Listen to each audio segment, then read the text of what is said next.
magic pate jaune abantu benshi batangiye kutwitira kubera bamaze kubona ubuhanga ifu yacu ikoranye. Nimba ugiye kugura ifu ya pate jaune, reba neza ku mufuka wacu kuri envelope yacu handitseho magic pate jaune, ndetse ku masuperi mashini n'amabotike dukorana urebe neza ko ari magic pate jaune. Batangiye kutwitirira bakatanga ibifu utamenya aho babikuye. Gubwa neza, gira vitamine zinje mu mubiri neza cyane ukoresha ifu yacu ya magic pate jaune ifite ubuziranenge mpuzamahanga. Umva ababwiza kuri inshuti banyarwanda, si ukubabeshya ku izina ry'Imana agacika amaguru. Iyi niyo nzoga ya mbere mu Rwanda. Ngenda atanga ubuhamya, nongere mbisubire mu minsi ishize mu byumweru 2 bishize inzoga nayimenye. Majije kuyimenya ndayinywa ndi kumwe n'abandi bajabo. Ubwo n'ubuhamya ndi gutanga ntabwo ari inkuru mbarirana. Ndayinywa paka saa 8 z'ijoro ndaryama, ndavuga none ndabyuka none mfite hangover umutwe uranyica. Ndabyutse saa 12 nk'abajya mu kazi numva nta kibazo, nta mutwe, nta mavunane, nta serera, nta gusemeka, nta gukorora, nta kintu. Nese mfata icyemezo ndabane ku izina ry'Imana ndayiguranye gushyira mu rugo inshuti zanjye n'abavandimwe bajye bayinywa. Ubu ni iyi ngiyi yibera mu rugo.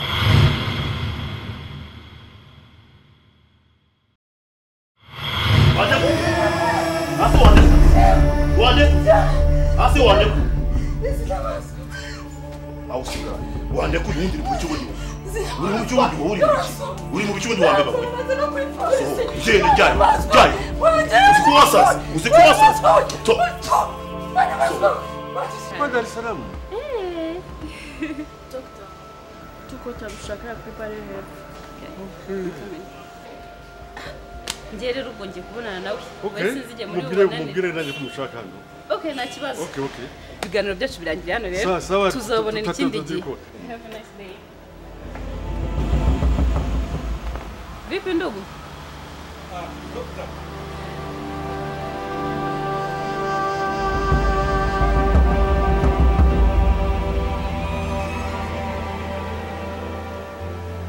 Nimesikia mwaliko nikasema nije kwa ndugu yangu. Kweli? Sasa? Safi. Zama siku. Fresh kabisa. Naona Maima siku na nenepa bwana. Sijui. Ni hatari kabisa. Asante. Alafu najua jusikati hapo ni kwa Tanzania. Dar es Salaam. Ndio. Shughuli gani? Unamjua mtoto wa Samia wa kike? Yeah. Rais wa Tanzania? Rais wa Hapana wewe. Dokta. Nini? Hapana. Hiyo ni kitendawili bwana. Ni kweli. Yeah, nani mwingine sasa? Wewe na rais? Kweli. Hapana. Afu yule alikuwa jamaa yetu sana. Alikuwa jamaa yake na mamangu. Ndio hivyo. Na mimi mtoto wake marafiki. Hapo sawa kabisa. Ndio maana unanenepa bwana, najiachia, najimwaga. Kabisa. Leta habari. Bwana sio mbaya tu. Sasa Dokta, urazi umukobo wange tamu.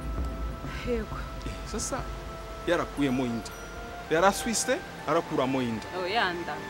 Okay. Yaravuyemo kabisa. Sasa fite probleme aragira ma infection. Ashobora kugira ma infection. Sasa ndashaka urebe uramuha madawa kuga ama infection. Haboneke kabisa. Sura tamu ni mari. None se wowe umugabo urashaka kumenya ibintu by'ama infection byiwe ko ari umwana w'umukobwa mukuru akuze abifite ko yagenda kwifuza bigakira. Wowe nka papa we rwose umuntu w'umugabo byura bishakira iki? Wenda ndanabyumva ko ufite amakenga umwana wanjye yagiye kunsebya iki. Doctor, ndiyo ngenda ndi umugabo kabisa. Arakindi ndi umubyeyi. N'umubyeyi nagenda ganira abakobwa ndaganira na madamu wange, mugore wange arambwira ama infection, ani problème ama infection. Ange nafite problème ko tam ragira ma infection. Ndashaka sasa usimamishe. Uhagarike kabisa. Sasa wowe ikibazo cyawe. Shitagani. Wowe igihe cyose iyo tugeze muri business session ntabwo hawufanyi kama makubaliano yetu. Yani ibyo twemeranye ntabwo ari kubikora. Urabizi last time ko byagenze. Byarangiye nabi utanyishyuye amafaranga yanjye. Ubu this time around urankeneye nanone. Iyo turi muri friendship session tuba tumeje neza. Tuba turi abashuti beza tuvugana neza, ariko iyo bigeze kuri business ntabwo ubikora neza. Doctor, cette fois-ci ntugire ikibazo kabisa. Ndishyura facture ya kera na facture ya sasa ndishyura. Byose kabisa pa. Doctor, ni igiki kiri bunyemeze kuri amafaranga yanjye? Kuwa naguhamagaye ukaza ni confiance wagize. Wangiriye confiance. Inani kizere barasuvuga kizere. Kizere. Ya, kizere. Sa nubungu urangirira kizere ndabigutunganyiriza ukimariza uravuga ati ama infection paf arahagaze ndakwishura buri kintu cyose. Sasa wowe my friend nkubwira ikintu kimwe rero aho ngaho niho ugenda ukabyica byose kuko ntago wavuze ko mfata igihe cyanjye nkaza hano. Last time nafashe igihe cyanjye nza nyubaha igihe cy'umuntu aba yakoresheje buri gusebya n'amashuri yanjye buri kuko abo mana arakoreye bakanyishyura we nagukorera akazi ukanga kunyishyura uburi muratesha agaciro ibyo nize nibyo mba nko. Wowe ntugi kibazo wowe ndwana ku mari yanjye doctor. Imari yawe ko nanjye nkeneye amafaranga. Ndiyo. This time around nago ndi butahe gutyo. Nta kibazo. Naguzi ikintu kiri inyuma hari ushobora kugirira nabi. Shuba. Leo natoka Tanzania ndo maana nataka kunitisha t-shirt. Vipi ba? Nitakutisha ndugu yangu, hela muhimu. Nahitaji hela. Tureka amagambo sasa. Tufanya kazi. Okay. Sivyo? Ngende tayari. Ari mu cyumba uragenda urareba. Ariko uriya mwana wawe ntabwo ari bwongere kunzana agasuzuguro. Gasuzuguro kise? Ubushize urabizi. Nta kibazo. Cette fois-ci nta kibazo. Okay. Sivyo? Doctor, rafiki yangu wewe. Kauko. Ingani. Wewe na wasi. C'est Thomas. Tuzuri. Fais attendre bila ngoja hapa. Sasa samahani kabisa. Na niko naganira na muganga hali ya hapo. Yaani muganga ni rafiki yangu alibyo namubaza gata niangalire kabisa. Docteur? Docteur ya. Twabonanye nanjye hano. Kweli? Murazira ngese? Turaziranye sana. Kweli? Sasa mzee Thomas. Ngenda afite kibazo. Ngenagwaye mukobo wange. Ngwakugenda kubereye umugore.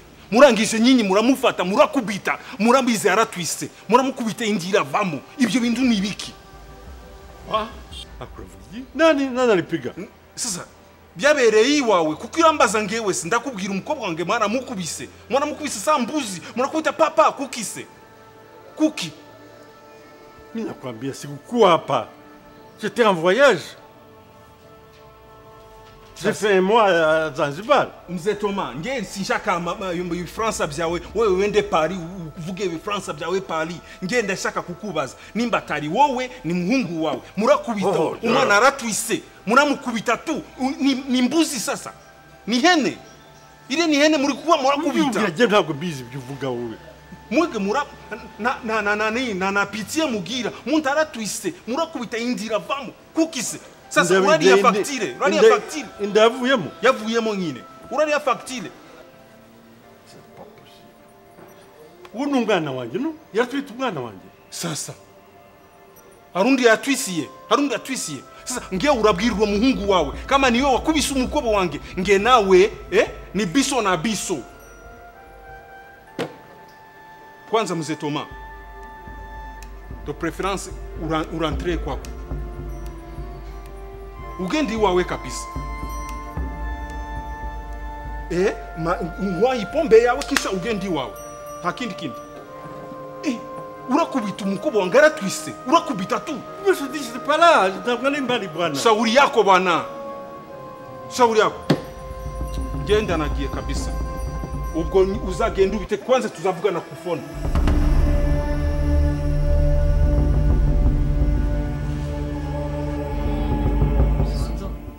Wanza amafaranga. Mana I'm serious nese warara hano guturumva bishoboka bite. No bije no kwa by force. Ngewe. Emmanuel ukora ibintu nk'ibi mbacana no kureba ko umuntu twavuze yahaze. Kuri Jose. No experience ugenda ukora aho. Kuri Jose baba.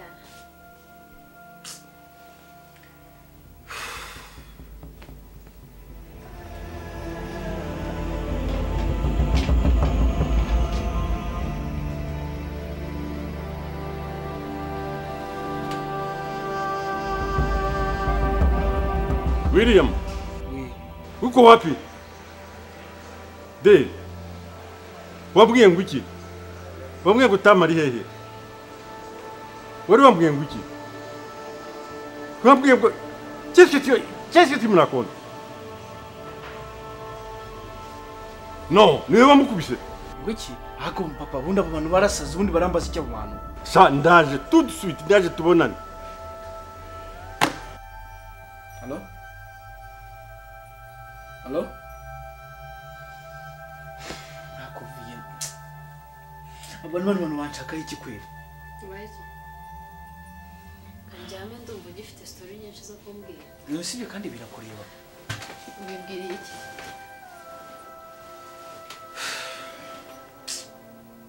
Nuko bazangize kuri kwimana.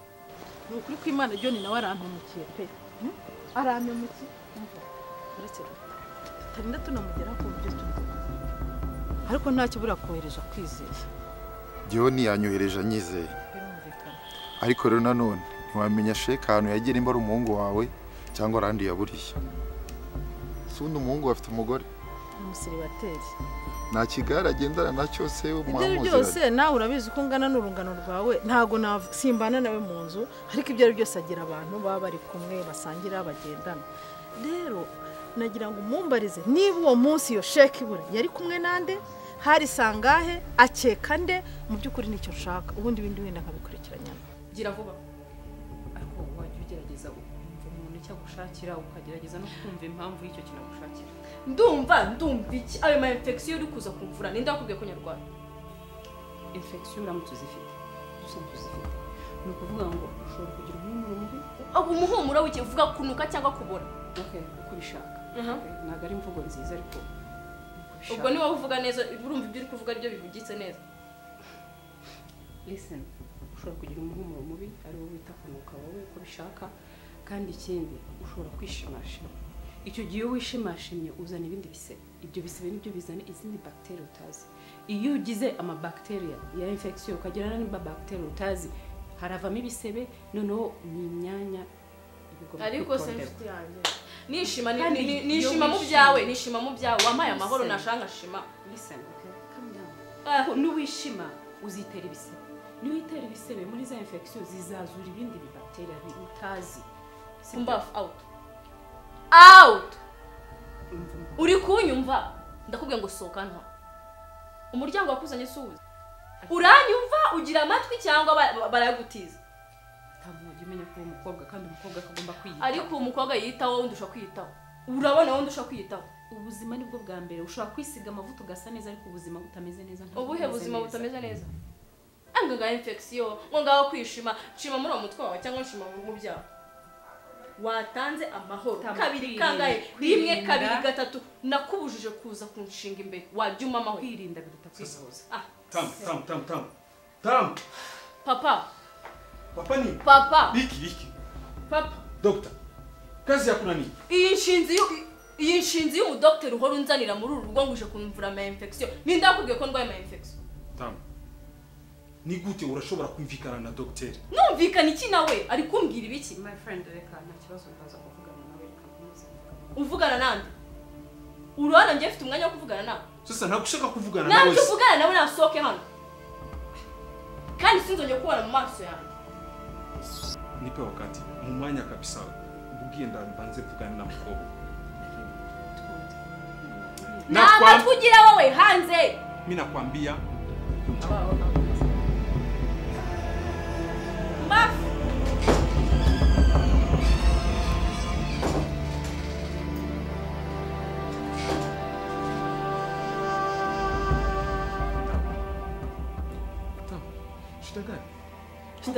ako papa mbarumbwiza ukuri uyu mugore si inshuro ya mbere si ya kabiri si ya gatatu si ya kane nkora mwiyam yagiye mvira mu buzima ubundi ni gati kiwo uhora unzanira mu buzima ngo ngama ama infection yarayanyanduje iyo nda yayinkuriyemo cyangwa iyo nda arayinteye.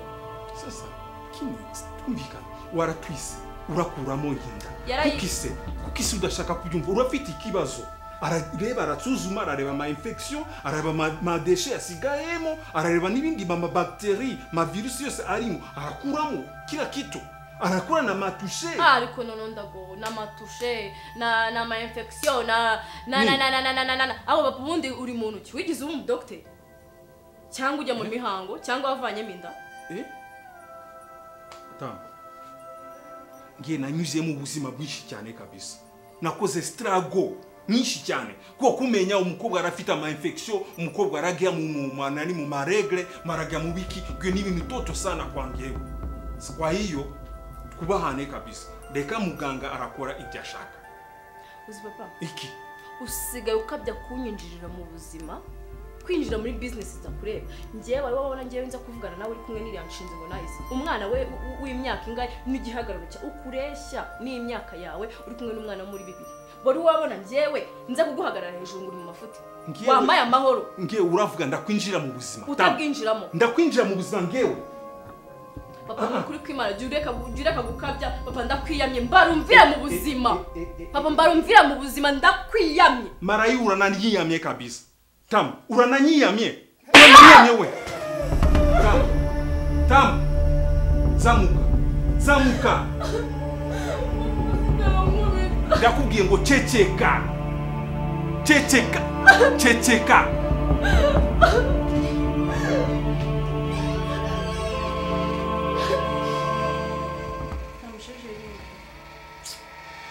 ntabwo suisi muri salo wanshingutse imbere basi twa no mumbati yawe ni telefone uva nanga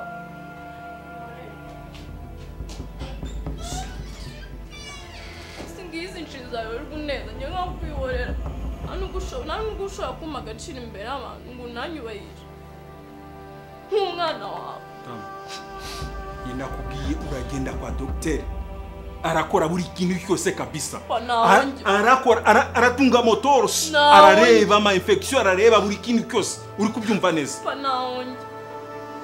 hahujya tam 20 turagenda tam ureke nsa sishira mw'imbaraga pa unakubwiza kuri nanda nigize ntwara sasa hago twisi nabo yenwita naninda nigize mvana usibye se kwifata ukanyinjira muri business wese takureba ninjira muri plan zanjye ubone se wawuzi ngo uriya umuhungu rero ngo ketchup ngo yazanye ngo niwe wamuzanye yari imipango yanjye ku ntangiriro kugeza n'aka kana si umuhungu wa Toma wumvisha mwita se friend cyangwa mwita buriya ngiye nimenye ko umuntu afite amafaranga ngiye kurya umwana nkarya na se amafaranga nkarya y'umwana nkarya na ya se urangije unzira mu mipango nanyica ari mipango ntukwirirwa nk'ubitanga umpondagura bokera ingoma z'abapolisi ntabwo ngewe ndi ingoma z'abapolisi ujye amahoro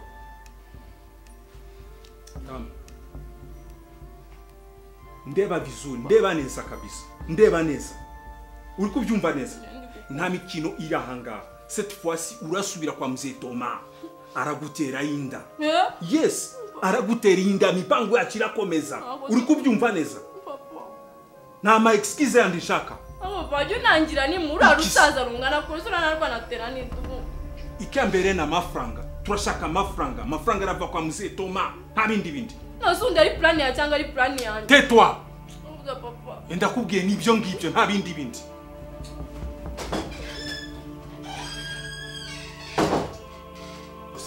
Yose muri mushaka iki muri mumubwira ngo umwana wamubonye ako wa mwana we ubu koko ikibazo ni iki umundi mu byukuri muri za kibazo ni mwana wanjye ikibazo ni iki nyine ikibazo ni iki nyine ikibazo ni iki nta musuzugura so hari gahunda mfitanye nawe gahunda mfitanye nawe mwana wanjye turazi ikibazo ni iki turaziranye nyine ni iki nyine ikibazo cya sheka dufite ntabwo kizi ariko cya sheka kizakemuka gute pore ni wowe uzakirangiza hanyuma se kizakirangiza reba ibi byose mwahagikije akazi mu bantu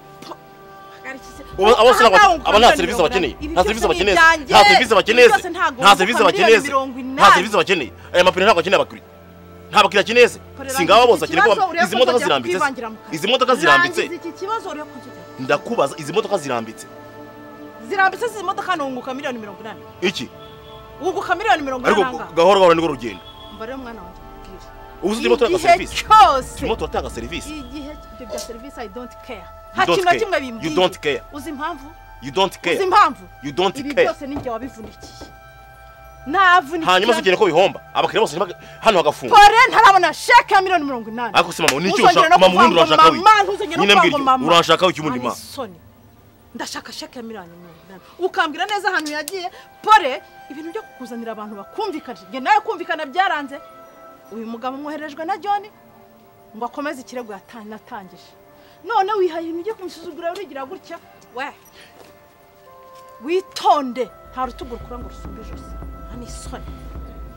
hani isoni mwana wanjye wateze ugatuza ko nakureze neza none se nimbaje kugeza isa nimbaje akaba namwohereje sibyo ni ngombwa ngo umunsi byose ko kugira ngo mukora akazi neza no kuza muntu kamunankubita munambira nabi urucyunguze ntago ndubonye se urucyunguze ntago ndubonye urankubitira iki muri mu byukuri musange okay sawa sorry becomes after danger mwana waransajije nawe ari we wavunikiye amafaranga ukabura miliyoni 80 kandi nkambona nta n'ikintu bikubwiye wakwishyira mu mwanya wanjye ukumva ukuntu umeze ubu nonaha okay ntuvuze ko tumwe nimba ari John ugohereje ntago mbizi sibyo noneho ugenda ubwire John aze mwihira amakuru ngiye ku giti cyanjye uri nawe nyene si muzi aramwizera John nta kibazo John watangije ikirego ni watangije gahunda niwe uyirimo niperereza hano shekiri bibwira uyu agenda agarure sheke uriya n'umutungo wanjye nawe ni wowe mwana wanjye ibintu n'ibyawe genda ubwire John ko nzi neza umuntu wabikuje sheke what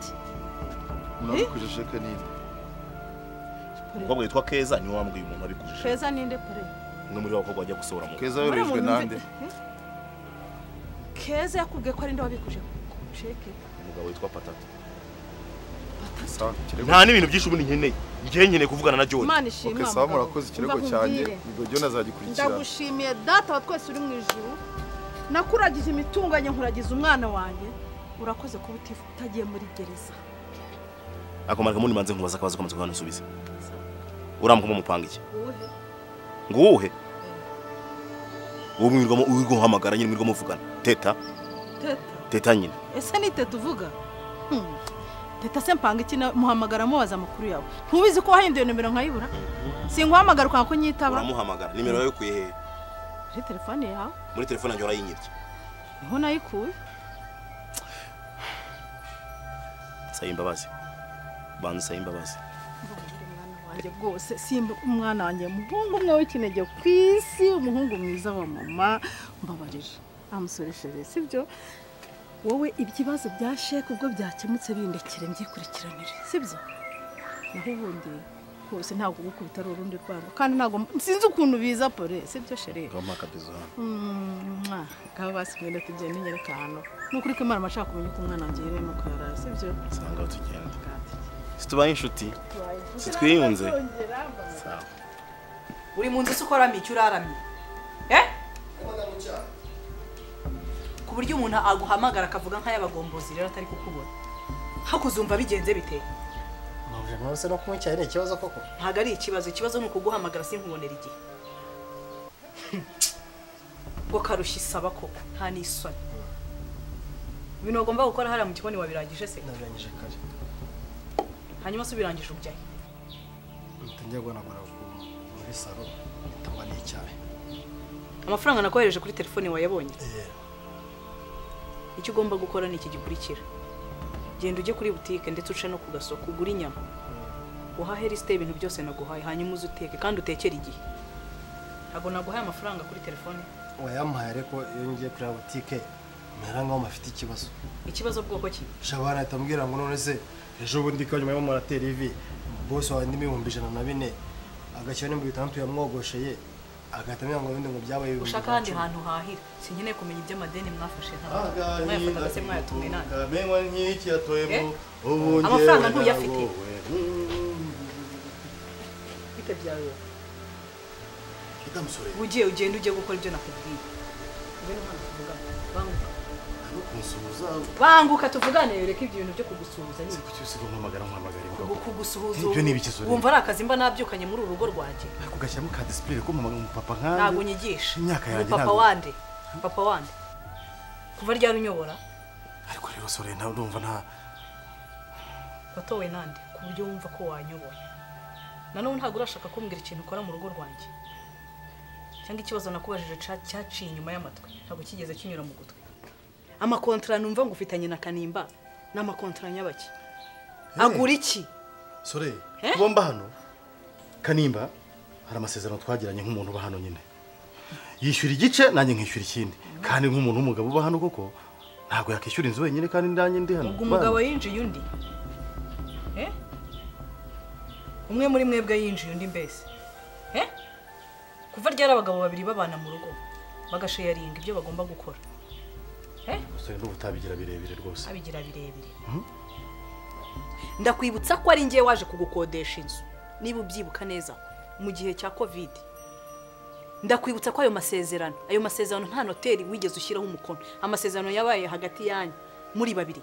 Nyatesheje agaciro. Hanyuma icyo nakwibwirira ukurugutura amatwi ubyumve neza ngo haye iminsi 2 yo kuba wamviriye mu rugo. Amafaranga nzayakwishyura. Ndayaguha ugenda ariko umvire mu gihe cyo kubitekereza kuko wamaye igihe wamaye iminsi mikeya. Ushaka iminsi rwose. Ibiri rahagije naguhaye niba utekereza neza kandi nabwo nureba nabi zigasota urava hangaha nabi. Mwampaye akazi ko kubakoramo nzakabakoramo. Ariko Rusore ushatse wabagarira yose ntabwo wamenye izarira n'izitazira. Ahubwo uracyakora cyangwa utaragiye uzi ko impana vuba n'igende. Bame.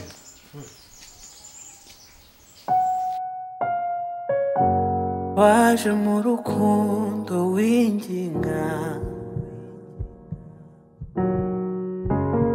umutima wanjye warukinze uringinga ndakingura ese ikosa nakoze nukuguha nkaguha n'ibyo utarukwiriye ngo waguhaye yanakongera mu buzima. William de waje mu rukundo winginga umutima wanjye warukinze uringinga ndakingura ese ikosa nakoze nukuguha nkaguha n'ibyo utarukwiriye. It's okay uri somo mu buzima.